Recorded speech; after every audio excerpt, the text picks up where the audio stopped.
Hello, and welcome to Life Diaries, a space where the pages of life open up, one story at a time. These are tales written by experience, spoken from the heart.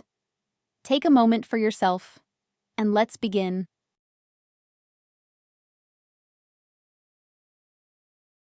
Anthony slowed his steps, entering the park's silence. Seeing a solitary bench by the fountain, he felt the fatigue recede and decided to sit, to savor the moment. A wonderful serenity reigned around, the air filled with peace and beauty. Tall poplars, like sentinels, lined the wide avenue, their crowns meeting overhead, creating a living, sun-drenched canopy, like a backdrop from a good old fairy tale. The park's life flowed as usual. Some hurried about their business, others strolled unhurriedly, lost in thought. Young mothers, smiling, push strollers, their voices blending with the chirping of birds. Little children darted about on scooters and bikes, adding cheerful laughter and movement to this idyllic scene. This urban oasis suddenly awakened in Anthony memories of another park, in the center of a small town from his childhood. Until 5th grade, his world was closely tied to his grandmother Anna, with whom they often walked along the avenues, fed the birds, and had long, heartfelt conversations. Grandmother always spoiled him with a fresh bun from the local bakery or cool ice cream, making every walk a little celebration. Sometimes friends from the yard, also walking with their parents, would join them, and then fun games would begin around the fountain or under the shade of tall trees. It was a bright, serene time. Remembering his grandmother, Anthony smiled habitually, now with a light sadness, not with the burning pain that tormented him immediately after her passing. It happened when he was a third-year student, old enough to understand the irreversibility of loss, but not enough to hold back tears.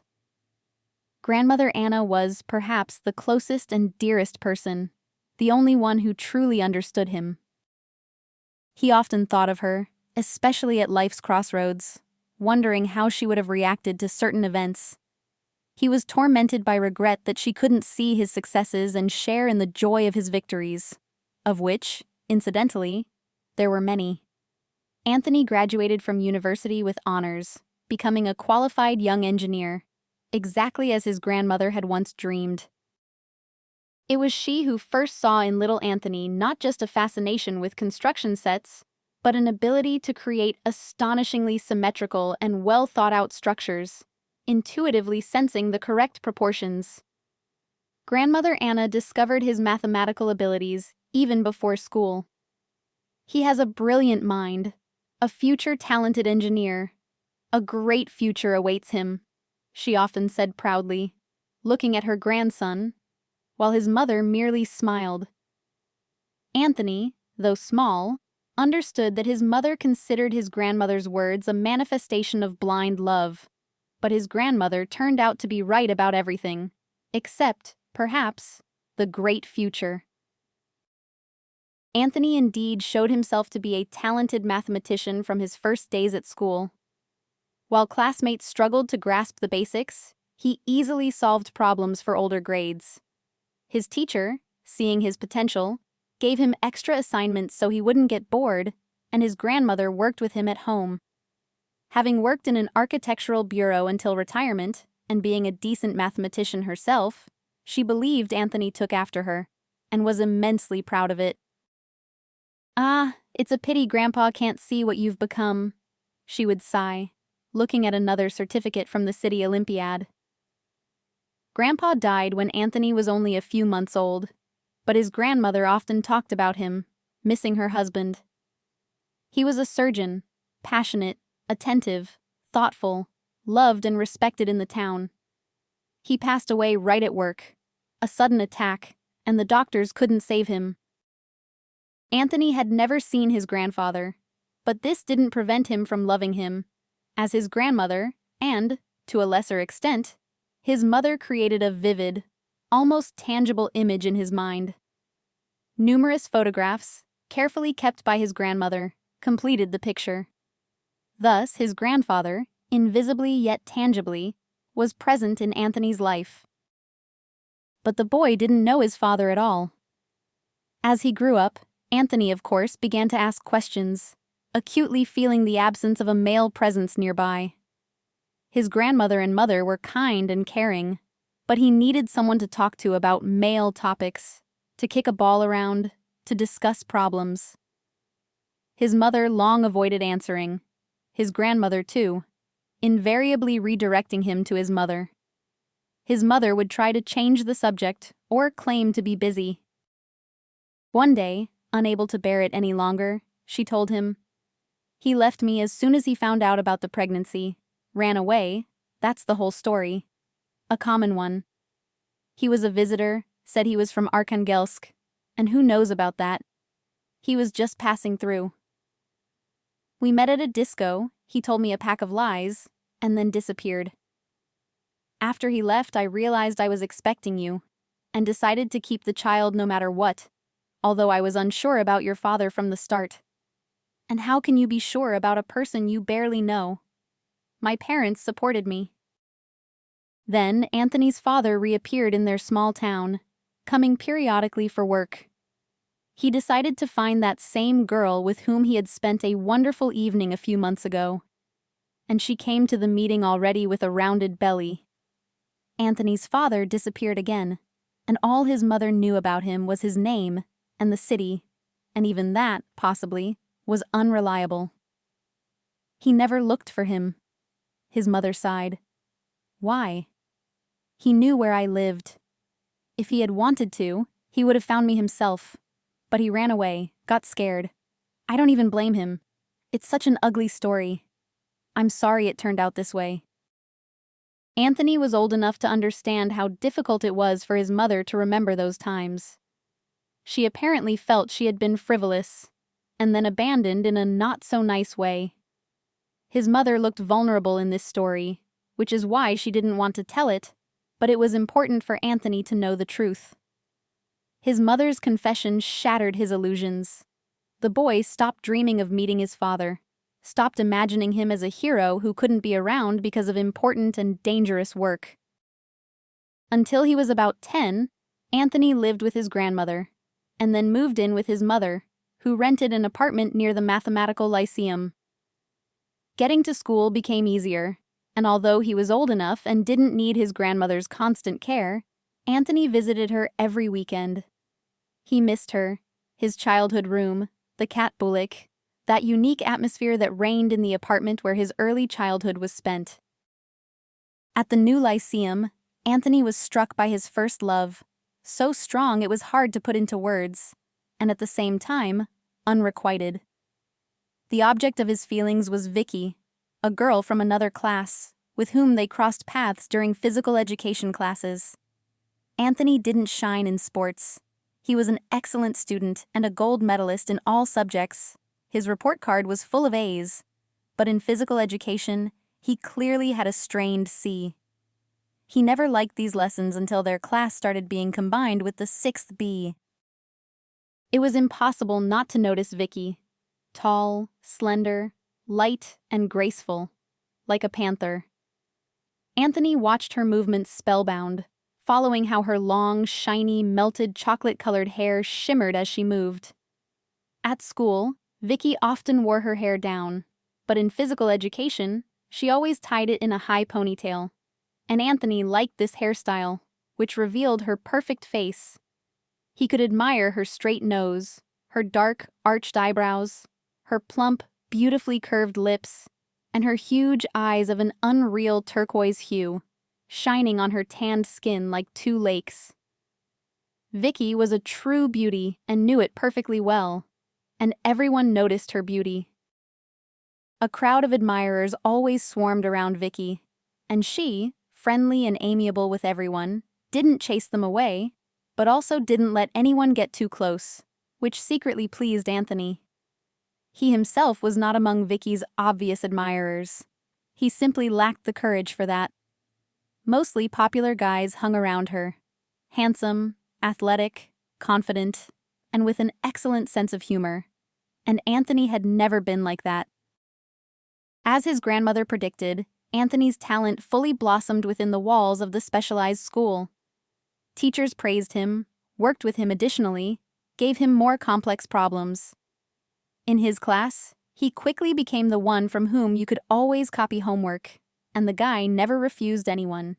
He truly didn't mind. For this, he was respected in class. Word of Anthony's mathematical abilities spread beyond his class, and one day, during a break, she approached him. Vicky.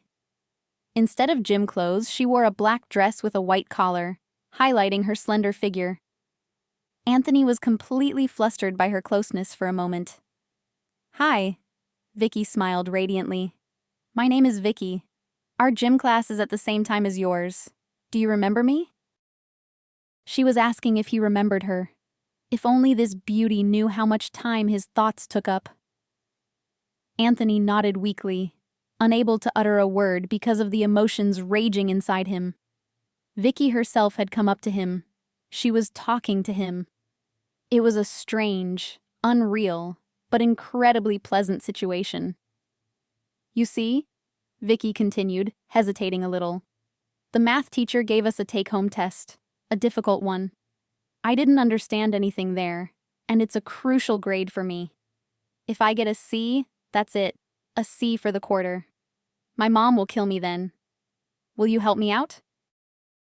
Anthony was ready to do anything for Vicky, not just solve a test, move mountains.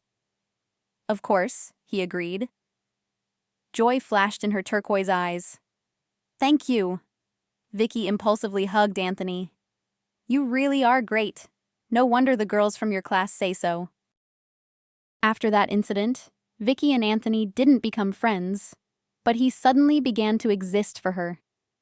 She noticed him in the school corridors and greeted him warmly. Sometimes their eyes met during joint physical education classes. Less often, she would speak to him herself, something insignificant. But it didn't matter. The main thing was that she noticed him. In 9th grade, Vicky started dating Steve, the captain of the local football team. That year, many couples formed at school. It was probably that age. Seeing them together, Anthony felt an unpleasant feeling, akin to jealousy. He was still in love with Vicky and was perfectly aware of it. The childish feeling hadn't gone away, but on the contrary, had grown stronger, developed into something new and very powerful. Other girls didn't interest Anthony, although some classmates clearly liked the smart, pleasant guy. If he had shown even the slightest initiative, they would have gladly gone on a date with him, but they didn't interest him. All his thoughts revolved around the unattainable Vicky. How happy Anthony was when rumors spread through the Lyceum that Steve had left Vicky for some older girl, a student at the local university, adult, independent, and well off. Vicky, as if in revenge on her ex, almost immediately started dating a guy older than herself too. He would pick her up after school in his own car, handsome, stylish, looking like a character from a youth series, apparently a student too. Vicky, with eyes shining with happiness, would flutter into the salon of the beautiful car waiting for her at the entrance, and the couple would drive away. The girls, as far as Anthony could tell, envied Vicky. They said her boyfriend was the son of very wealthy parents. "Vicky is so lucky. He's crazy about her. As soon as she turns 18, they'll get married. Our Vicky got a ticket to a happy life. She doesn't need to study later. Why would she? She'll have as much money as she wants anyway." At that time, all the girls dreamed of meeting a prince, a man who would shower them with expensive gifts and fulfill all their desires, like in the movies. They didn't understand yet.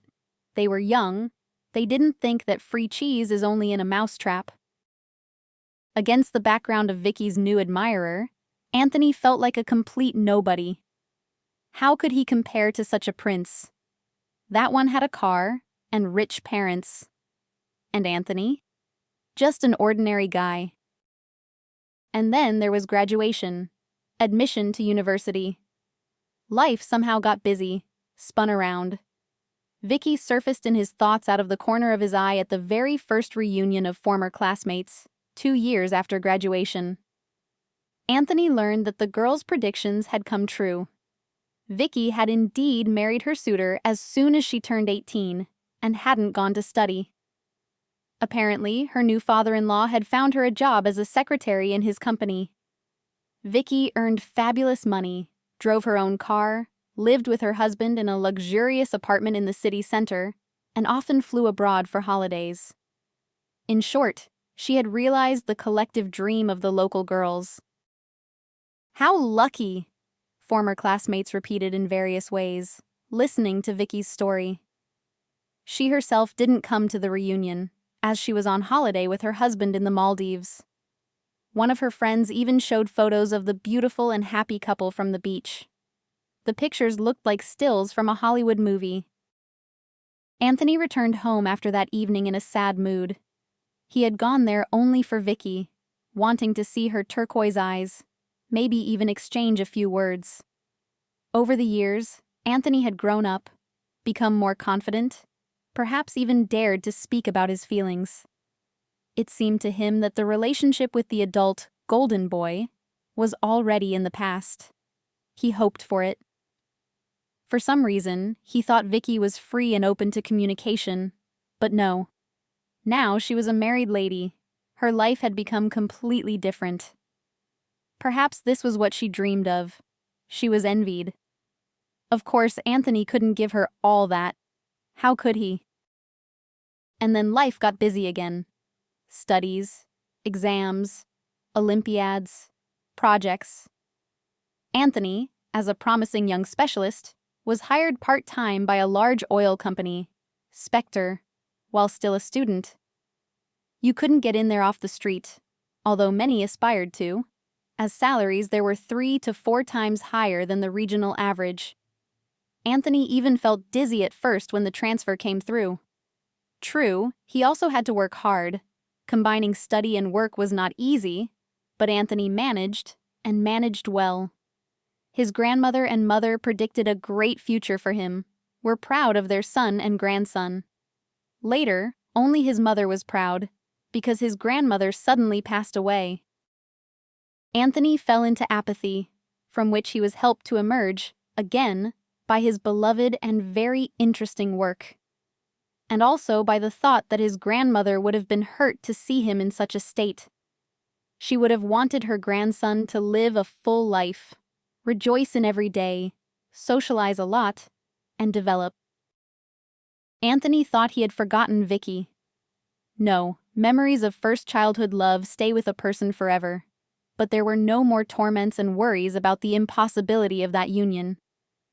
Anthony even started dating a girl, and the relationship quickly became serious. Nina was studying at the same university, a year younger. They met at a student conference. She was sweet, kind, open, intelligent, and interested in modern architecture. Anthony knew that Nina was truly in love with him. It was in her eyes, felt in her touch. It was an amazingly pleasant feeling to know that someone loved you so sincerely. True, Anthony himself didn't feel the kind of feelings for her that make your head spin and your pulse race. Nothing like what he had experienced in school towards Vicky. But he understood Nina very well. Her attention touched him, and her admiration for him was captivating. He wanted to take care of Nina. Anthony liked to make her happy, to bring a smile to her sweet face. They agreed on the most important issues. They often understood each other without words, and even finished each other's sentences. Complete idyll. This seemed more than enough to Anthony, and the feeling for Vicky, what it was in school. Well, that was teenage passion, wasn't it? Adults perceive the world differently, and that's normal. The main thing was, he felt good and peaceful with Nina. The young people were not in a hurry to get married. It was a mutual decision. They were comfortable together as they were, and both wanted to establish their careers first, to get firmly on their feet.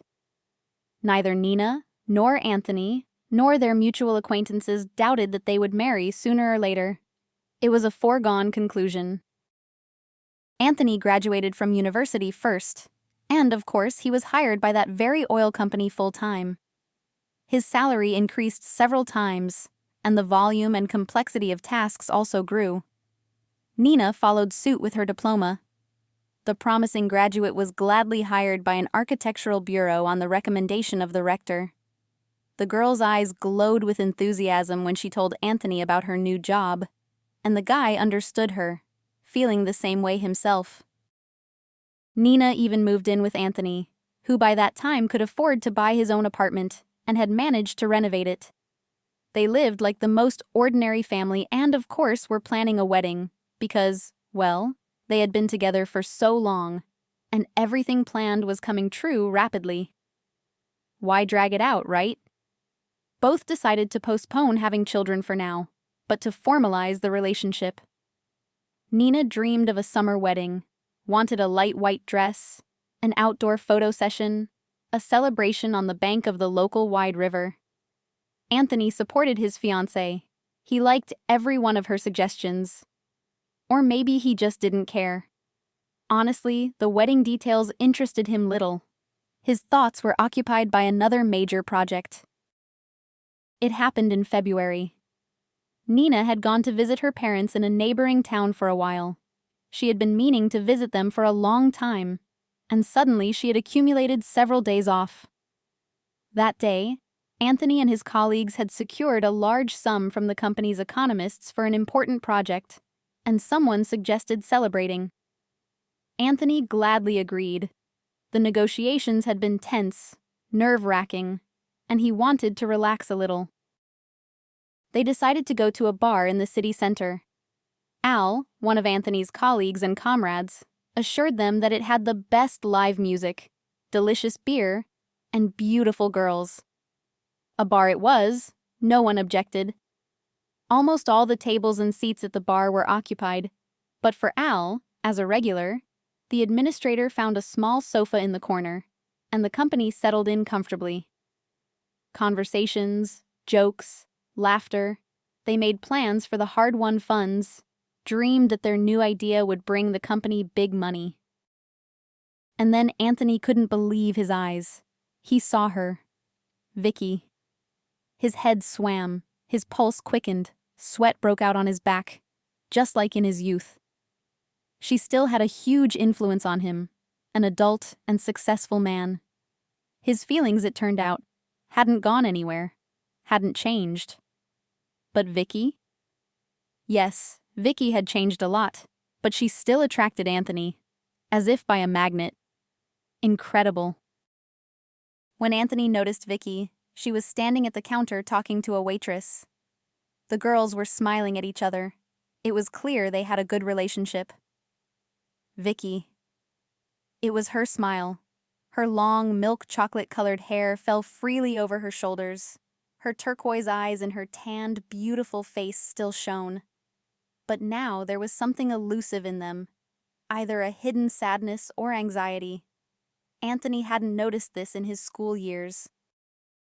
Vicky was wearing an emerald dress that revealed her slender legs to the knee, and chunky winter sneakers, a semi-sporty, elegant look. "Tony, here!" Al looked at Anthony questioningly, who, it turned out, was supposed to give his opinion. And Anthony? He was looking at Vicky and didn't notice anyone or anything around him. "So, saw someone you know?" "Beauty," Al assessed, following Anthony's gaze, and immediately returned to his inspired speech, losing interest in the girl. Vicky moved further away with the waitress, to a corner of the hall invisible from Anthony's spot. He didn't want to lose sight of her, so he got up and quickly followed the girls. Anthony managed to notice Vicky slipping into a back room. He decided to wait. Perhaps she had gone to chat with her waitress friend. Of course, sooner or later she would come out, and then their meeting would be inevitable. But what to say to Vicky? How to start a conversation? Anthony didn't know. He was nervous, worried, running through casual, non-committal phrases in his head. Vicky fluttered out of the back room, and the guy didn't expect to see this. She was wearing the uniform of the bar's waitresses, a black t-shirt, tight black jeans, a gray apron, and a badge with the name Victoria on her chest. Vicky? A waitress? How was that possible? She had married a very rich man and was supposed to be living a social bohemian life, not running around with trays. The girl was about to walk past Anthony, but he called out to her, "Vicky, is that you?" She stopped, looked him up and down carefully, a little embarrassed. Recognition flickered in her eyes. Anthony saw it clearly. And suddenly Vicky was flustered, smiled awkwardly, and replied, "Well, yes, it's me. And you? Anthony? Yes, yes. Wow, how you've changed, how interesting you've become." Vicky smiled charmingly, no longer shy. "In school, you were such a typical nerd, tall, skinny, unremarkable. Years often benefit you men." Anthony beamed at the compliment. Vicky had just clearly expressed her liking. It was incredible. He immediately felt more confident and energized. "And are you working here?" Anthony clarified. "As you can see," Vicky sighed, the smile gone from her face. Life is a strange thing, unpredictable. Who would have thought everything would turn out this way? Did something happen? Something happened. It's an ugly story. But everything happens for the best. I always say that. What about you? How are you? What are you doing? "I work at Spectre." "Ah, right. I heard from someone. Well done. You were always smart and driven." Vicky stood very close, saying pleasant things about him and looking... How she looked at him! There was much in that gaze: interest, admiration, warmth, tenderness. "And we're here celebrating a corporate event with my colleagues," Anthony explained unnecessarily, gesturing towards his table. "Well, that's great. How long are you planning to stay here?" Anthony shrugged. "It'll get less crowded towards the end of the shift. We can talk. Okay? It's so nice to meet someone from childhood. It was the best time." Throughout the evening, Vicky was very busy, bustling with trays from table to table, smiling at tipsy men, joking back at their sometimes vulgar, sometimes simply foolish jokes. They often met each other's eyes, Vicky and Anthony, and his heart was filled with tenderness. Such a silent dialogue with the girl who, it turned out, still meant a lot to him. Once, Vicky hadn't noticed him at all, and now she herself had suggested chatting after her shift. Anthony's colleagues were getting ready to go home, and he went out to see them off to a taxi. "Aren't you leaving?" Al asked, his tongue noticeably slurring. "No, I'll stay here a little longer." "Got it." Al smiled conspiratorially. "The acquaintance, yeah, the beauty with the tray. Just don't forget you have Nina." Anthony thought about his words. Nina. Kind, smart, loyal, reliable. Surely she would be upset to learn that the person she was marrying in the summer decided to stay at the bar, and not just for any reason, but to chat with his first love. On the other hand, he wasn't doing anything wrong. He was just curious to know how it happened that Vicky suddenly became a waitress. Closer to closing time, there were very few people left in the bar. Vicky finally managed to sit down at the table with Anthony. She looked a little tired, and for some reason, even more attractive because of it. "Oh, it was a tough shift," she smiled at Anthony. "Do you want to order something?" "No, thank you. Then I'd have to bring it myself, and I'd rather sit here. My legs are killing me." Waitresses rarely wear heels in a bar. "It suits you," Anthony said. "Thanks. But a waitress uniform is not what I'd want to wear, of course." "Then why?" "Well, fate decided. You know I married Max right after school, the guy I dated in high school?" Anthony nodded. Yes, mutual acquaintances had told him about that. "Well, so. At first, everything was like a fairy tale. I couldn't even believe life could be like that. A huge apartment, A room like something out of a design magazine. A loving, handsome, caring husband who drove me everywhere in an expensive foreign car. Constantly gave me gifts. A card that was regularly topped up with substantial sums just like that. I didn't even have to ask. Travels. Work. Max's father hired me as a secretary for the senior manager in his company. All my work involved was recording calls from people trying to reach the boss in his absence. Well, maybe making coffee a couple of times a day. That's it. I sat in a beautiful office, read novels, played games on my phone, painted my nails, chatted with colleagues. I constantly changed outfits, getting ready for work. Well, it was beautiful. And I got a more than decent salary. People work around the clock for that kind of money. What about your studies? Didn't you go anywhere? Studies. I didn't even think about them then. A completely different life began for me. Beautiful, bright, full. It seemed like it would always be this way. Time passed.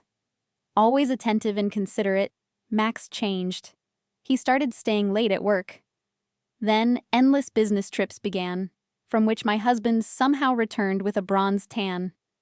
The girl, engrossed in new acquaintances, work, shopping trips, didn't notice it right away. And when she realized something was wrong, she got scared. Only then did it dawn on her. Her happiness was fragile and illusory. It depended entirely on Max and his attitude towards her, his decisions and plans. And Max. His love used to seem so reliable, strong, practically eternal, but he kept drifting away. Vicky tried to fix the situation. Luxurious lingerie, culinary delights, unusual gifts for her husband. Vicky even brought up the topic of a child, although initially, they both planned not to rush with heirs. Max perceived all her efforts with complete indifference. Only the conversation about a child angered him a little. "We're not ready yet," Max cut off. "It's too early to think about children. We haven't had enough fun ourselves." And one day, Vicky accessed her husband's phone. Her husband was just in the bathroom. Usually, he took his phone everywhere with him, but that time he left the gadget on the table, which Vicky took advantage of. She stumbled upon her husband's correspondence with some Christina. It was Max's mistress, there was no doubt. The messages were quite eloquent, interspersed with photos of Christina in revealing outfits. There was even a video.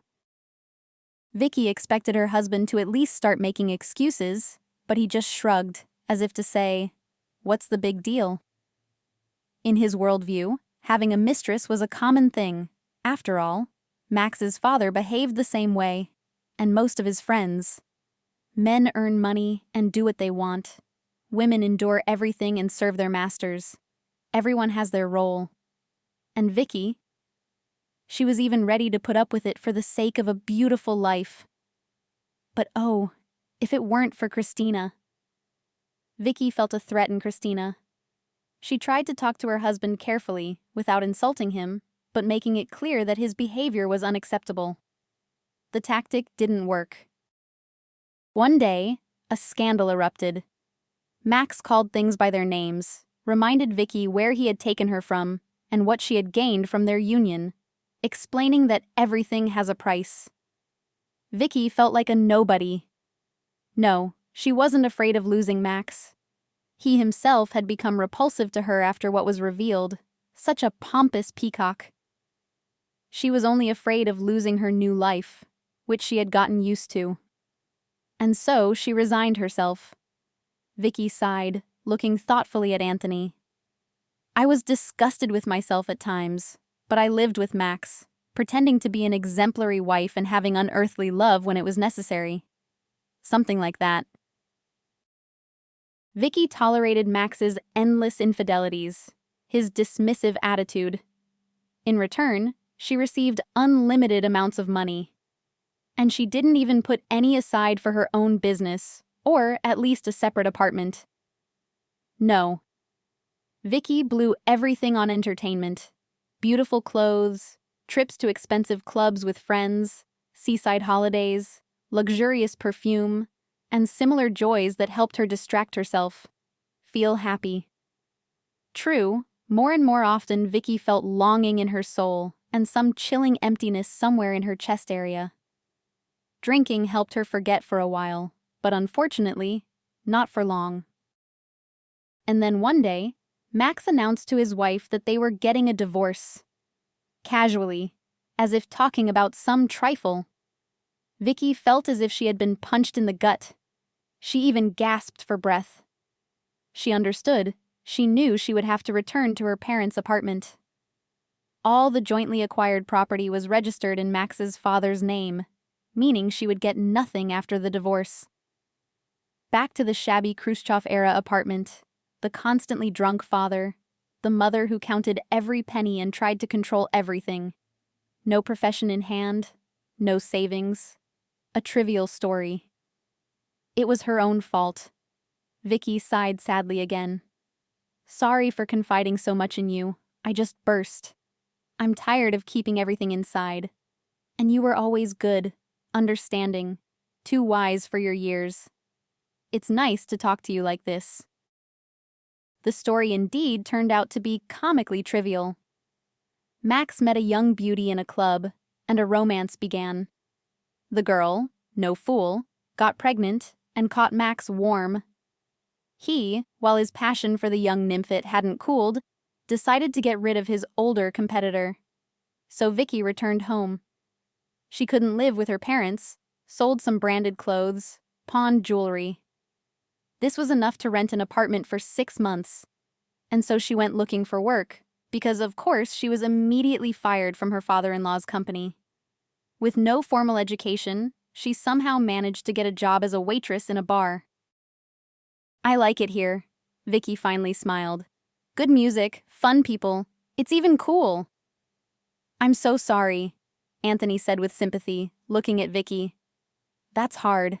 Max played with a beautiful toy, found a new one, and just got rid of the old one. Terrible. It's okay. At least we didn't have children with that Max. He always treated me condescendingly, as if from above. And I, a foolish and young idiot, thought then that it was his care, his patronage, his love. Nothing of the sort. His new wife is unlikely to be happy with him. So I'm even glad I got rid of him. Really. Vicky looked into Anthony's eyes. Tell me about yourself. Do you have someone? No. Anthony lied for some reason. I don't have anyone. I'm free. But he couldn't, looking at Vicky, tell her about Nina. And anyway, Nina seemed distant and completely alien right now. They sat at the table by the wall for a long time that evening, remembering the past, mutual acquaintances. Anthony easily and naturally confessed to Vicky how deeply he had been in love with her for several years. It's a pity I didn't know that. That's exactly what I was looking for. Sincere feelings, love. But the guys who hung around me, you understand, they only wanted one thing. I thought that's how it always was. Then they walked through the night city. They didn't want to part at all. Anthony put his arm around Vicky's shoulders. She leaned against him trustingly. She invited him to her place. Vicky was renting an apartment not far from the bar. Anthony agreed. And so they spent the night together, their first night. In the morning, Anthony felt truly happy because she was there, Vicky. An unprecedented surge of energy, a pleasant lightness in his soul. This mood wasn't even clouded by thoughts of Nina. He would talk to her, definitely talk to her, explain everything. Nina was smart, she would understand. Dreams just have to come true. They must. Otherwise, life loses all meaning. They started dating, Vicky and Anthony.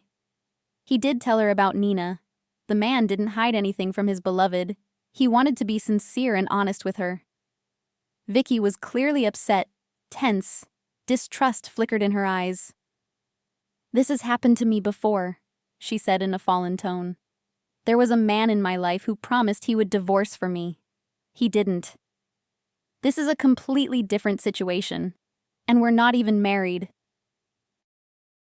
The conversation with Nina was long and difficult.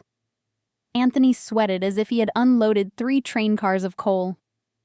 Always calm and rational, Nina was in hysterics, sobbing, begging Anthony to reconsider, even cursing both him and the hated Vicky. Anthony's heart ached with pain as he looked at his now former fiancée. It seemed Nina really loved him. Later, Anthony would learn from mutual acquaintances that life without her beloved was so unbearable for Nina that she attempted suicide. Fortunately, she was found quickly and revived. Nina spent some time in the hospital. Psychiatrists worked with her, and because of this impulsive act, the girl lost her prestigious job. Anthony felt guilty for what was happening to her, but how could he help her? No one is obliged to sacrifice their happiness and their dreams for another person. No one is obliged, Vicky reassured her beloved. She moved in with him immediately after Anthony broke up with Nina. Neither of them wanted to part. Both wanted to be constantly near each other. Anthony offered Nina help through mutual friends. She proudly refused, no longer wanting to hear about her former fiancé. She perceived his action as meanness and betrayal. Although he hadn't deceived her, he had told her everything right away. Anyway, in the end, everything turned out wonderfully for Nina. She recovered, found a job, got married, and had 2 wonderful boys, born a year apart. Anthony was happy for Nina, even tried to call her once to talk, but realized it was inappropriate. Years had passed since their breakup, and all those bright and joyful events that had happened in her life. Well, okay. If not, then not. Anthony and Vicky also got married. The initial passion subsided a little. Everything settled down somehow. Anthony was happy and thought things would only get better. Vicky quit her job. Anthony supported his wife's decision. He didn't feel he had the right to advise her to do so, but since she wanted to, well, Anthony only supported her. He didn't like his wife working nights in a bar, smiling at tipsy men. He was probably even jealous. He could perfectly well provide for their small family. And the house immediately became cozier. Now, when Anthony returned from work, the rooms were always tidied and smelled of delicious food.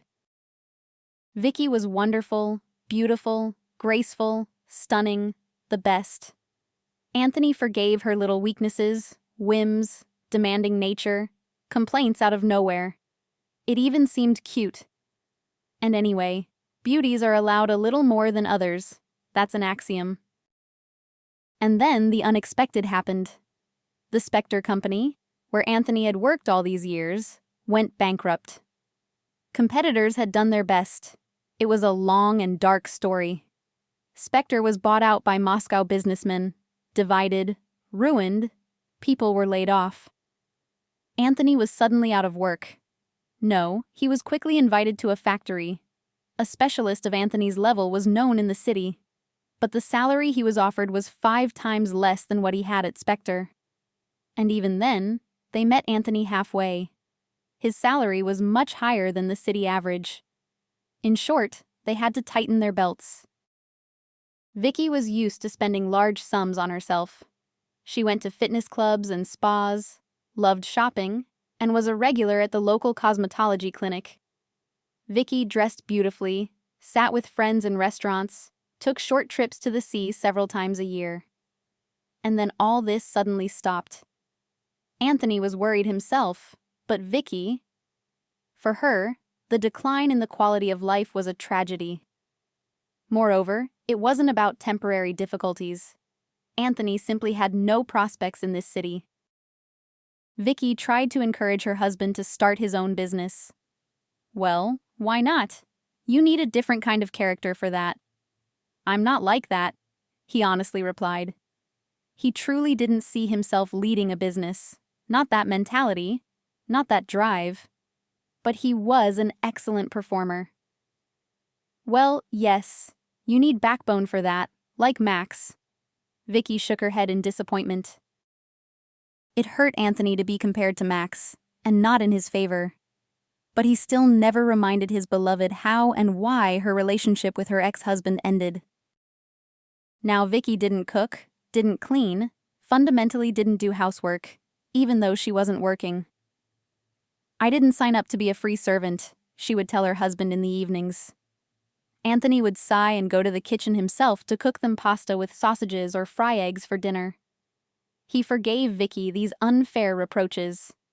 The main thing now was to preserve their wonderful relationship, not to say or do anything unnecessary. And then Vicky told Anthony she was expecting a child. The man was happy. This was exactly what they needed. A baby would appear in their family. It would bring the couple closer. True, the future mother herself was clearly not thrilled. She even thought about termination. Anthony talked her out of it. The pregnancy was difficult. Vicky felt unwell. Her back and stomach hurt. Her mood constantly changed. She blamed Anthony for all her misfortunes, because he couldn't provide for his wife and child, and that's why Vicky was suffering so much. The man felt guilty, but no matter how hard he tried, he couldn't earn more. His salary, by the standards of their city, was already quite good, but Vicky needed more. Anthony thought that after the child was born, Vicky would change. After all, pregnant women often have fluctuating hormones, and then everything returns to normal. But no. Mia appeared, and Vicky immediately fell into some kind of prolonged apathy. Her daughter didn't bring her joy or inspiration at all. Sometimes it seemed from the outside that the only feeling the new mother felt towards the newborn was irritation. When Anthony came home from work, he often found a terrible scene. His little daughter crying in her playpen, while in the next room, Vicky was on her phone with headphones on, chatting with someone on social media.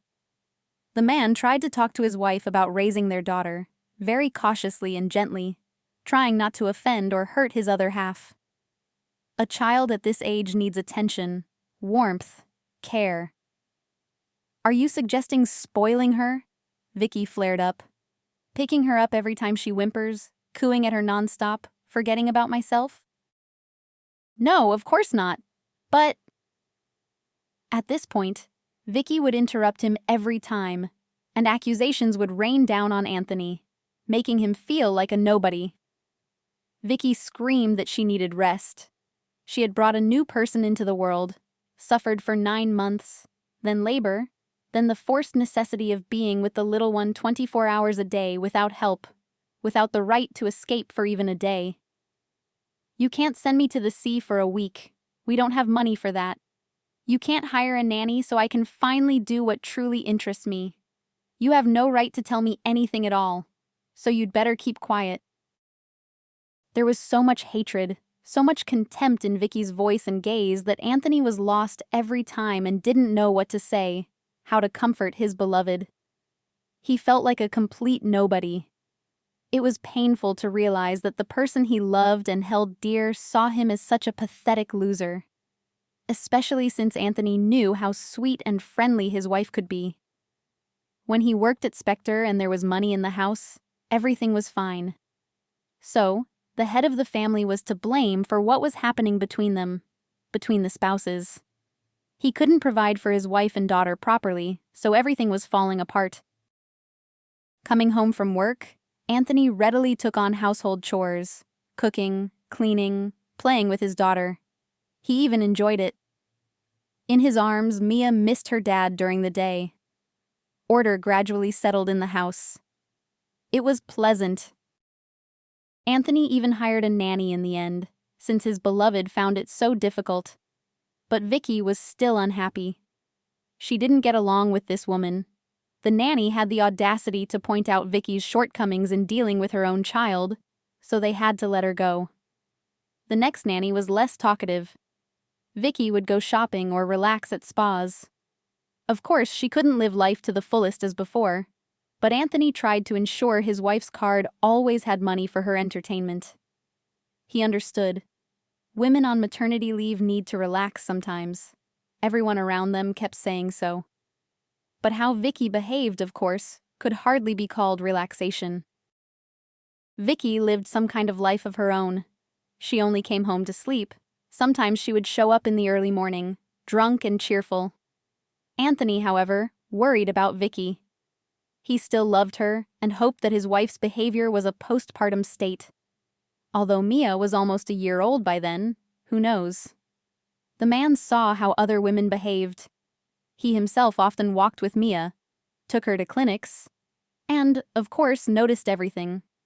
How women looked at their little ones, how gently they handled them, and how they constantly cooed at their children. Mia didn't see or know any of this.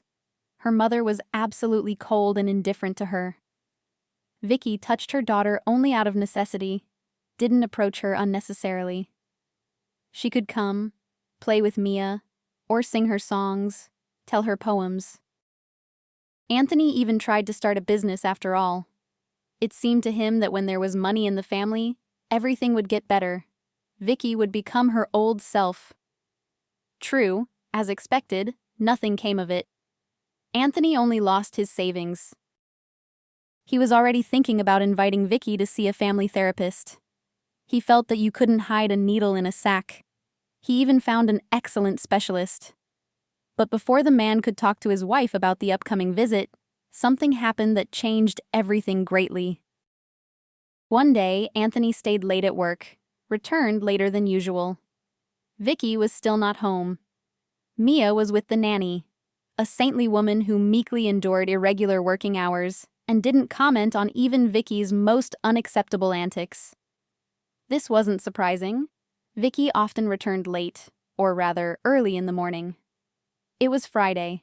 She had probably gone to a club with friends again. Vicky hadn't felt the need to inform her husband about this for a long time. Anthony let the nanny go, quickly prepared himself some dinner. Mia was already fast asleep in her crib. Poor child, deprived of her mother's love. And her constantly busy father couldn't give the girl enough attention. The man was constantly worried about this. His child lacked the warmth of significant loved ones. Anthony entered the bedroom they shared with Vicky, looked around. His heart tightened with a premonition of trouble. Something was wrong. Finally, he understood. Vicky's things. There were significantly fewer of them. The man rushed to the wardrobe, threw open the doors of his wife's dressing table. Much was missing. Both the jewelry box Anthony had given Vicky when their finances were still good, and his wife's favorite branded dresses, and many other small things. Vicky hadn't taken everything with her. She had only taken her most beloved and valuable possessions. This list clearly did not include her husband. A little later, in the kitchen cupboard, Anthony found a note that explained everything. It turned out Vicky had met a businessman from Germany, Georg, on social media. A casual correspondence quickly turned into something much more serious. Georg was captivated by Vicky's appearance, her sensuality, sincerity, tenderness. Vicky knew how to present herself in a favorable light. Anthony sighed heavily. He wondered what Georg would think of his chosen one if he suddenly lost his fortune. This man had even visited Vicky several times, and they met, spent time together, fell more and more in love, made plans for the future. In short, Vicky had left for him. She filed for divorce, wrote a waiver of her daughter, even had the document officially notarized. It lay right there, under that very explanatory note. Written proof of what Anthony had known for a long time. Mia was not needed by Vicky. For some reason, Vicky couldn't find the strength to tell her husband everything to his face. She did it this way. Anthony felt the ground give way beneath him. He still loved Vicky, even this one. Distant, cold, capricious. And he hoped that his wife would come to her senses, become her old self, that they would still be happy. Anthony had almost no doubt about this. But Vicky left. She left him, left Mia. She ran away to a new life, bright, prosperous, undoubtedly interesting and pleasant. In the note, Vicky asked him not to seek meetings with her, not even contact. Mia? Do with her what you want. Raise her yourself or give her to an orphanage. You also have the right to refuse her and start a new life. This child was a big mistake. And our marriage apparently too. It seemed to me then, when we met by chance in the bar.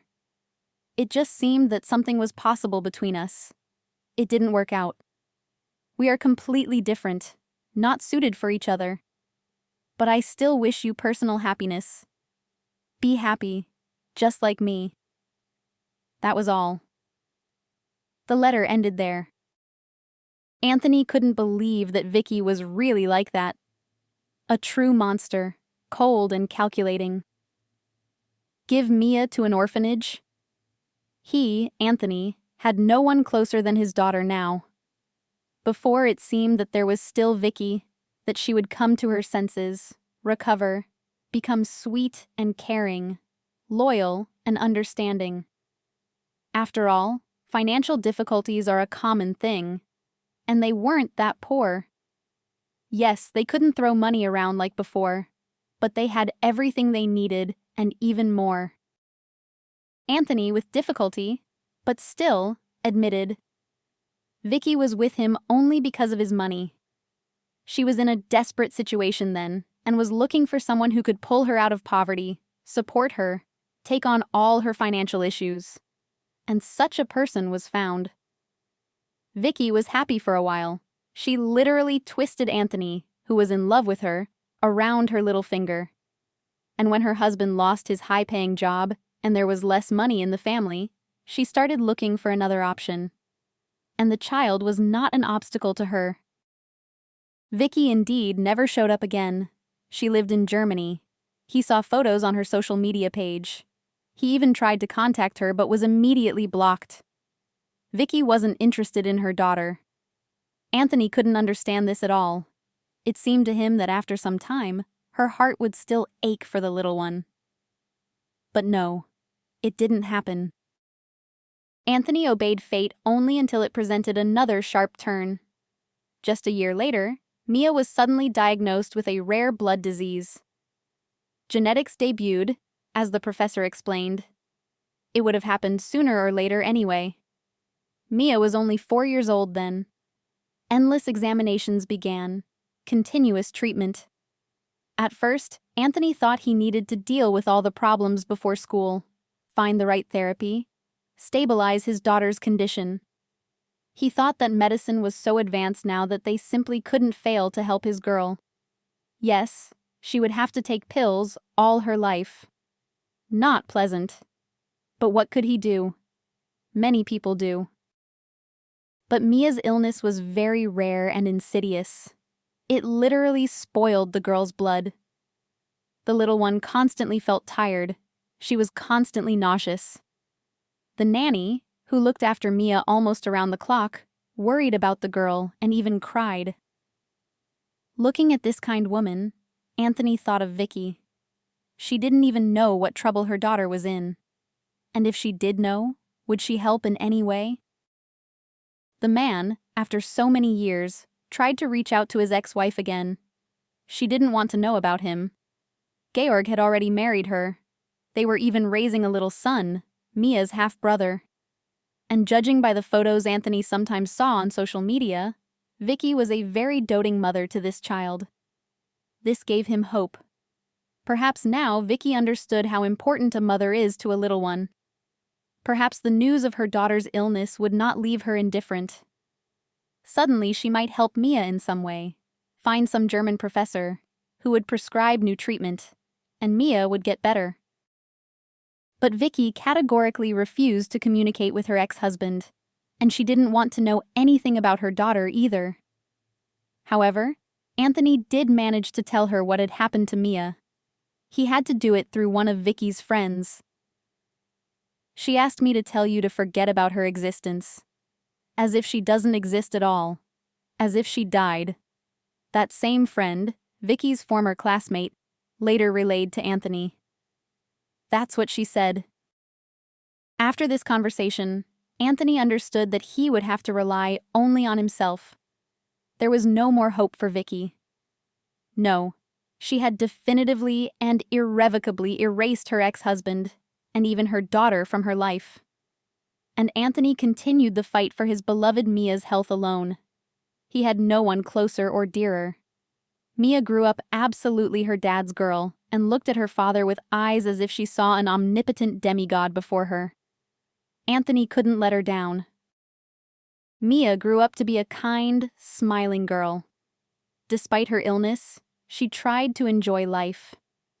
Anthony never ceased to be amazed at what seemingly simple things brought delight to his child. A butterfly frozen on a bright leaf, the dance of snowflakes in the air, a cat creeping towards a flock of pigeons. "Dad, how beautiful, look!" The little one pointed a tiny finger at things that had previously evoked no feelings or emotions in Anthony. And the man understood that yes, his daughter was right. These were indeed stunning scenes worth admiring. Anthony tried to spend every free minute with his daughter. He liked listening to her reasoning and making plans for the future with her. Mia dreamed of becoming an artist and traveling the world with her exhibitions. Looking at his daughter's drawings, Anthony understood. It was quite possible the little one clearly had talent. He even enrolled her in an art club for preschoolers. But the girl couldn't attend for the same reason she didn't go to kindergarten. The illness drained her strength, made the little one susceptible to infections. But Anthony found a way out. He started inviting an art teacher directly to their home. The middle-aged woman, of course, immediately fell in love with Mia. Well, of course, this radiant little one responded with tenderness. Only she wasn't getting better, quite the opposite. Over the years, the illness progressed. The illness is rare, little studied, genetic. Genetics are always complicated. Well, the girl drew such an unlucky ticket at birth, Anthony heard from the doctors. All the doctors said roughly the same thing. Only a few people in the world study this ailment. The queues for these specialists are miles long. The treatment is expensive because each case is individual and requires entire scientific studies to understand anything. But some patients manage to achieve stable remission, while nothing helps others. Anthony knew all the professors studying the illness that was slowly but surely destroying his daughter. There were indeed few of them. In Russia, only two, Professor Sterling and Dr. Bennett. Both lived and worked in Moscow, and it was impossible to get an appointment with either of them. Firstly, huge queues. Secondly, even just a consultation with these luminaries of medicine cost so much that Anthony would have had to take out a loan at this stage. And both doctors' schedules were booked a year in advance. Anthony was constantly told to call back in a couple of months. He called almost every week but always heard the same answer. No appointments available. Call in a month or two, maybe something will open up. But there was almost no hope left of getting an appointment. Anthony tried to contact foreign professors working with Mia's illness as well. Only there, everything was even more complicated. Anthony felt devastated and powerless. He looked at his daughter. Mia was fading every day, becoming weaker, paler. Shadows had settled under her big turquoise eyes, like her mother's. Watching this was unbearable. Anthony managed to get a transfer to the Moscow Research Institute of Hematology to undergo a supportive course. This didn't solve the problem completely, but gave the girl time. Anthony literally clawed for this time. He knew, even the luminaries of medicine who had dedicated their lives to fighting such diseases might not be able to help. Anthony was perfectly aware of this, but he had to at least try. After all, there were patients who recovered. There were chances, and not small ones. If only he could reach these professors. If only he could get through to them. At work, Anthony took a leave of absence. He would go to Moscow with his daughter himself. He wouldn't put this responsibility on the nanny. She was already a great help, and it was time to spend time with his own child. It was all work, work. If Mia gets better, we'll go to the zoo, to Red Square. It will be a great holiday. Mia was admitted to the day hospital. Every day in the morning, Anthony took his daughter to the clinic. She underwent the necessary procedures, after which her father picked up the little one and took her to the hotel, where they had a comfortable room with a huge TV and a luxurious view of the Moscow River. Anthony hoped that after rehabilitation, his girl would feel better. This had happened before, more than once. Mia would get sick. They would take her to the hospital. Injections, medications, IVs, blood transfusions, some other complex and probably painful medical manipulations. And Mia would revive for a while, even start gaining weight. Her cheeks would turn pink. Liveliness would appear in her movements. That's what Anthony was counting on. But this time it didn't work out. Mia remained just as weak. She even stopped drawing because it was hard to hold pencils and brushes. Mia lay in bed all day. What zoo? What Red Square? Anthony asked the doctors questions. They shrugged and explained that the illness was taking its toll, that this is what happens to such children sooner or later. Supportive therapy was not radical measures, and this was beyond the competence of general practitioners. They could only act according to instructions. In Mia's case, experiments, an individual approach, targeted help were needed.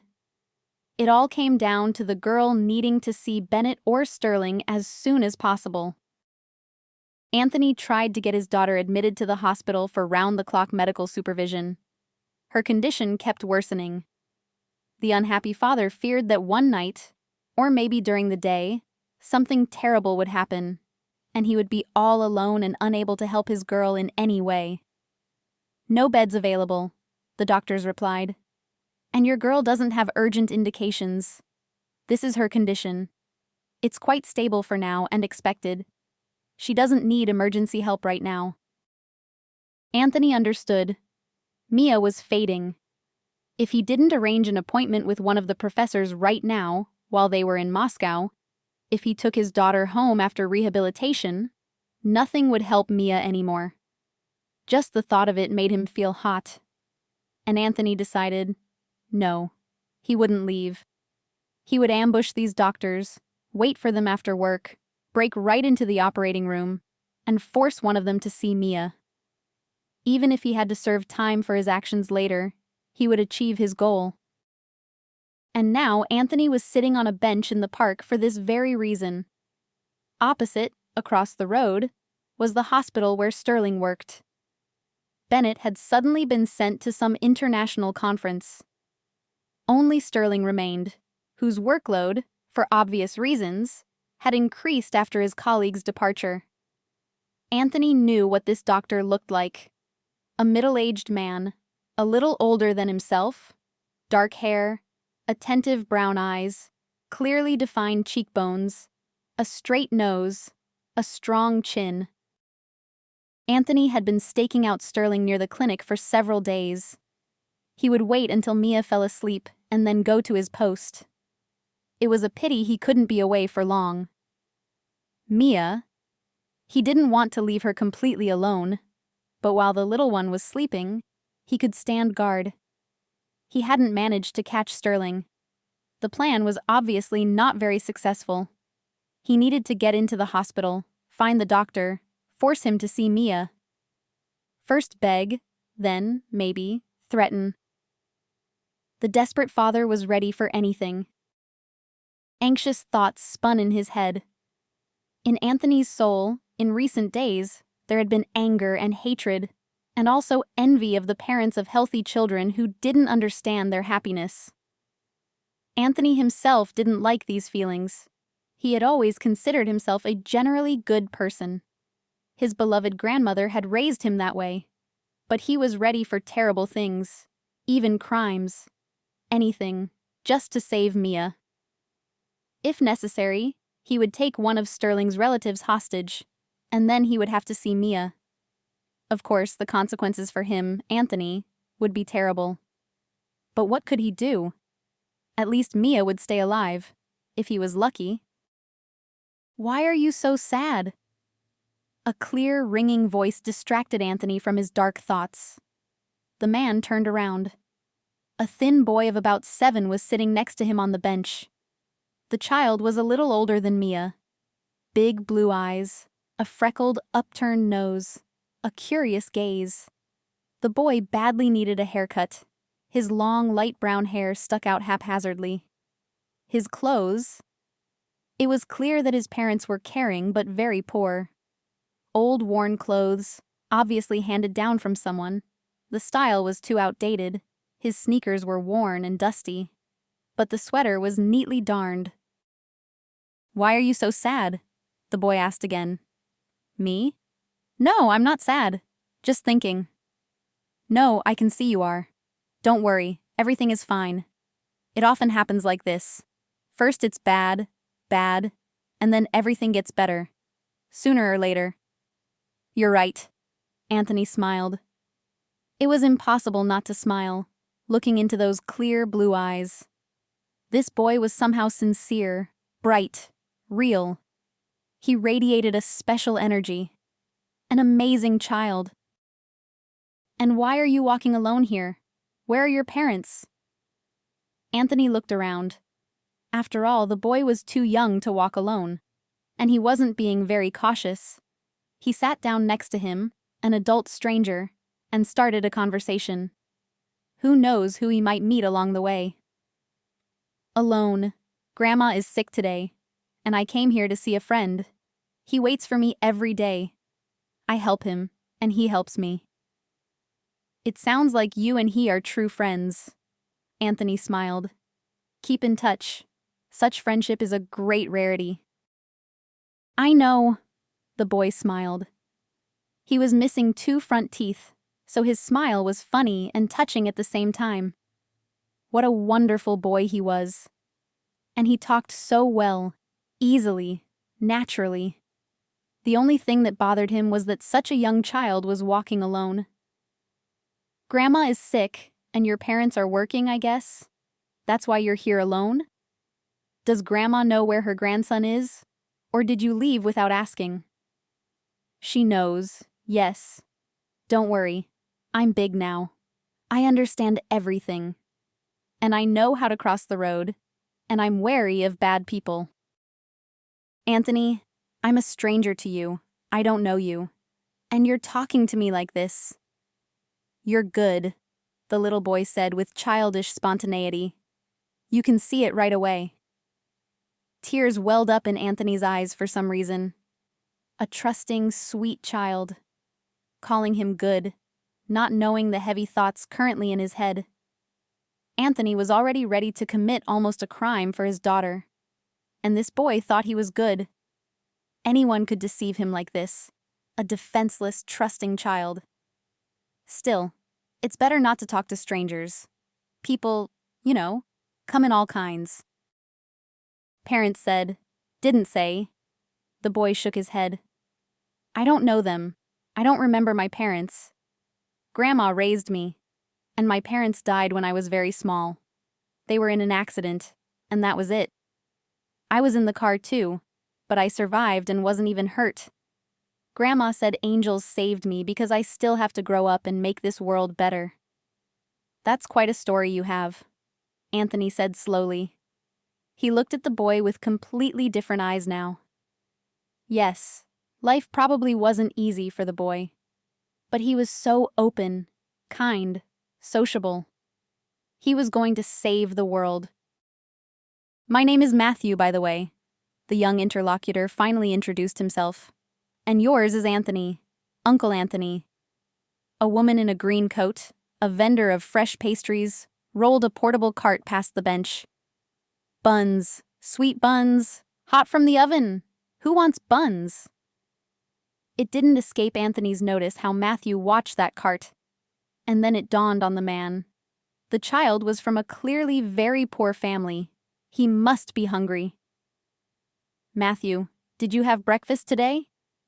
"A friend treated me to a sandwich, but that was a long time ago." The boy clearly wanted to eat but didn't dare to ask. He was shy.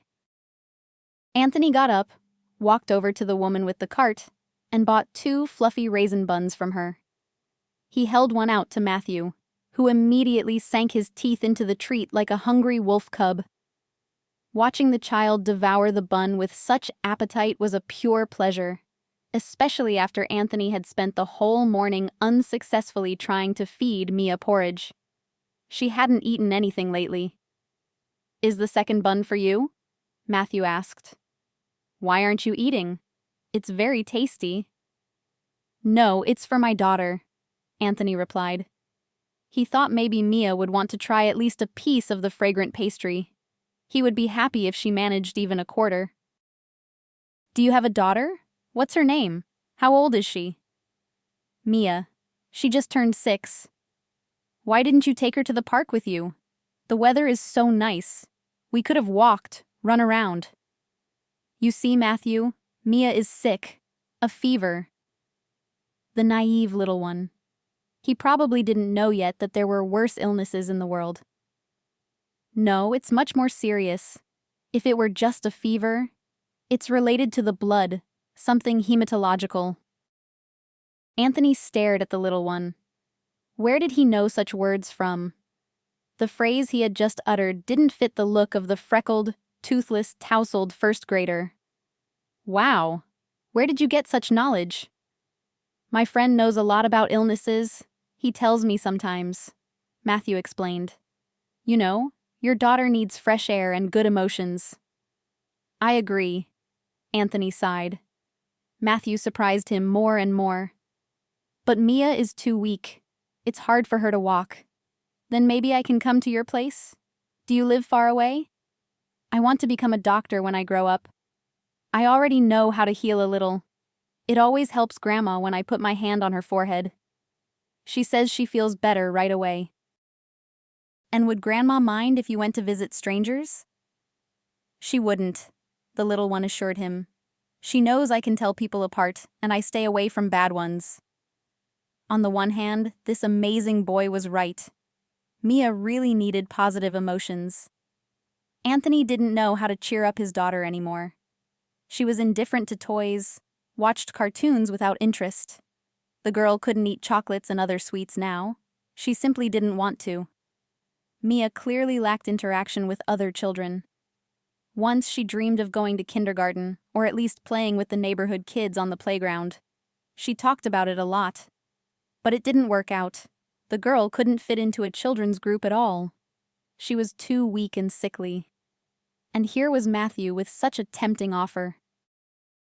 There was something strange about the fact that he was going to a hotel with a stranger's child, that he might even face punishment for it.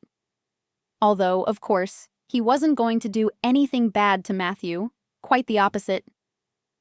Still, the man decided to take a risk. Matthew. He was so radiant somehow, so open, so sensitive. If this boy could cheer up Mia even a little, then Anthony's risk wasn't in vain. When Anthony and Matthew entered the hotel room, Mia was already awake. She lay there staring blankly at the ceiling. Seeing the unfamiliar boy her father had brought, the girl brightened a little. Her eyes lit up with interest. "Who is that?" she asked, propping herself up on her elbows in bed. "I'm Matthew," the guest stepped forward. "Your dad and I became friends. I came to visit you." "And I'm Mia." "I know. Uncle Anthony told me. I know you're sick." "Yes," the girl nodded sadly. "Well, don't worry. Doctors are good now. They cure everything. You know, when I grow up, I want to be a doctor too. And I want to be an artist. Do you draw well?" Mia replied with pride in her voice. Anthony was pleased to hear that intonation from her. Before, his girl had been indifferent to everything, and now she suddenly joined the conversation so lively. "Dad, get my folder." Matthew climbed onto the blanket with Mia. She sat up and began showing him her masterpieces. Matthew looked at the drawings with interest, and Mia told him something about their subjects. They were clearly having a good time and found each other interesting. Anthony smiled, looking at his animated daughter, and went into the next room, Maybe, seeing Matthew, Mia will eat well too. Children's laughter occasionally drifted from the room. It was amazing, because Mia had rarely even smiled lately. Amazing and wonderful at the same time. Then Anthony walked Matthew to his home. It was not far from the hotel, an old 5-story building right behind the park. By the time the guest left, Mia had fallen asleep. The illness still took a lot of her strength. "Mia is very sick," Matthew said sadly on the way home. "I'll ask my friend how to cure her. He'll help. He's so smart, you know." Anthony just smiled. A naive little one. He probably thought some boy a little older than himself, who had read smart books or watched a medical show, was a genius. It was funny, but sad too. It was a pity Matthew was mistaken. Anthony wished the child's words were true. "Can I come to your place tomorrow too?" "Come," Anthony smiled. "At the same time? Not earlier. Mia will be at the hospital." "Okay, I'll definitely come. You'll help me a lot if you stay with her while I run some errands." Anthony suddenly realized that while Matthew was with them, he would have a chance to go to Sterling's house. Maybe he could finally catch him, talk to him, convince him.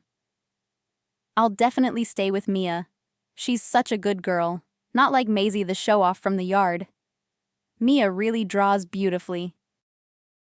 The next day, Matthew kept his promise. He knocked on the hotel room door exactly at the appointed hour. Mia was already waiting for him. She had prepared a board game that she thought her new friend would like.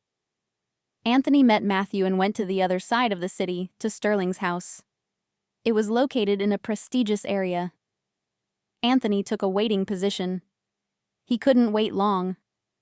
He couldn't keep Matthew until late at night.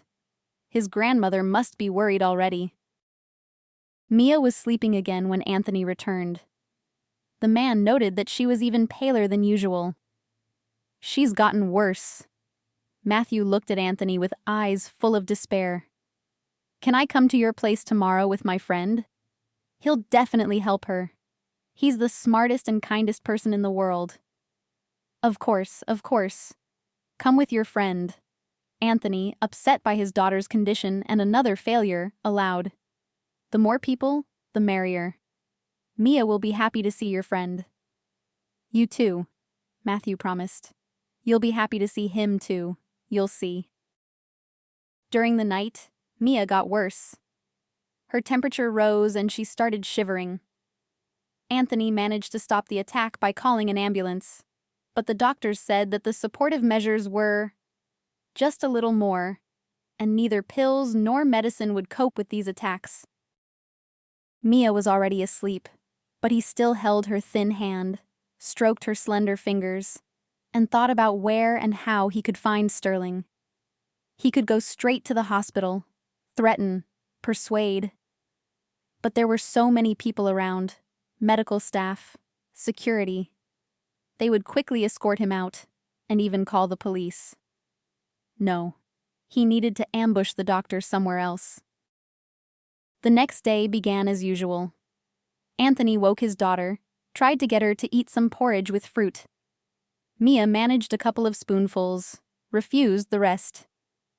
Anthony called a taxi, carried his daughter outside in his arms. They went to the clinic. Mia was taken to the elevator on a gurney. Procedures awaited her. Anthony spent several hours in the lobby, scrolling through news feeds, looking out the window, talking to the mothers of day patients like his daughter. It was mostly mothers here, attentive, caring, loving. Anthony thought he didn't measure up to their level. After all, women were better at getting along with small children. It was a pity his girl was deprived of maternal warmth. Then Mia, despite her fatigue, kept asking her father, when would Matthew come? The boy was late. Anthony had already decided that his new friend wouldn't visit them today. Maybe his grandmother didn't let him. Maybe he got caught up playing with someone and forgot. He was so sociable. He had lots of friends everywhere. But the long-awaited knock on the door finally came. He wondered if Matthew was alone or if he had come with his friend, as he intended. At the threshold, Matthew was smiling broadly, and behind him stood a grown man, shifting from foot to foot. And not just any man. Black eyes, a strong chin, chiseled cheekbones. It was Sterling. Anthony could barely stand from the rush of emotions. What was happening? How was this possible? "Hi, Uncle Anthony," Matthew said. "Meet my friend, Uncle Andrew. Remember you said I could bring him? He'll help Mia." A year and a half had passed since that amazing day. Anthony was in Moscow again, and in the same park, near the same bench. Only now it was spring outside, mid-April. The fresh, juicy greenery had just sprouted, and the sky was clear blue, the sun bright and warm. Anthony sat on the bench, looking with tenderness at Matthew and Mia. The children had drawn hopscotch on the asphalt and were jumping selflessly. Both had grown a lot during this time, matured. Matthew was almost a teenager now. The same open gaze, the same charming, though no longer gap-toothed smile. But he was taller, stronger, more robust. It was good that the boy hadn't lost his spontaneity and openness. He would probably remain like that forever. Kind, attentive, sensitive. Mia was 7 now. Anthony hadn't hoped just a year and a half ago that his girl would go to a regular school on time. At best, homeschooling awaited her. At worst, it was still hard for Anthony to think about that now, even though it was all in the past. "You beat me again!" Matthew's voice was full of admiration. Mia smiled proudly. Anthony chuckled. He had seen everything, understood everything. Matthew always let Mia win, made her feel strong and agile. The boy knew she still needed positive emotions and self-belief. So he tried his best. He generally behaved as if he were not a year older than Mia, but at least 10 years older. A little sage. On that memorable day, Anthony couldn't believe it for a long time, couldn't grasp that Matthew's friend turned out to be Professor Sterling himself. Yes, the boy had mentioned more than once that his friend understood medicine, but he hadn't said that he was one of the 2 most famous professors in the country. Sterling turned out to be a wonderful person. Anthony told him about his trouble. While the men talked, the children started playing in the bedroom again, that very board game. Sterling was horrified by how difficult it was for people to get an appointment with him. It turned out he wasn't aware of the situation. The man decided then and there to create his own website so patients could contact him directly at the clinic. After a thorough, lengthy, and maximally detailed examination, the professor developed the necessary treatment plan. It was quite expensive, but Sterling personally secured state subsidies for the girl, and the little one immediately started to recover. Unfortunately, they couldn't completely get rid of the illness. Mia would have to take medication all her life. But she was no different from ordinary healthy children. She became just as quick, noisy, energetic, even started getting into mischief, which especially pleased Anthony. It meant his daughter had enough strength to engage in childish antics. And that was happiness. Not everyone would understand, but nevertheless. Mia went to school at the proper time, or rather, to 2 schools at once, and to art school. Every year she had to travel to Moscow for rehabilitation and examination. Well, both daughter and father were happy about this circumstance. After all, Matthew lived in Moscow, the amazing boy who played a key role in Mia's fate. He also eagerly awaited the arrival of both Uncle Anthony and his now best friend. How did Matthew know Sterling? How could a professor and a boy from a poor family become friends?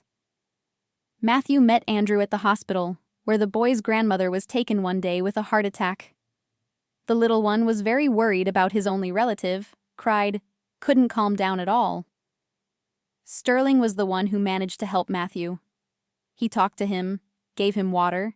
They talked for a long time. all this time the boy's grandmother both laughed and cried. When the danger passed, Sterling told Matthew the good news. By that time, the boy and the man had incredibly become friends. Matthew had managed to tell his new acquaintance that he intended to become a doctor. Thus, they had even more interesting topics for conversation. Sterling was touched by the fate of the radiant boy. He didn't want him to end up in an orphanage during his grandmother's illness, and so he took him in. Sterling's wife gladly accepted the lodger. They had a son of the same age, and the boys, of course, got along well. So, from then on, Matthew came to visit his friend, Uncle Andrew, at the hospital.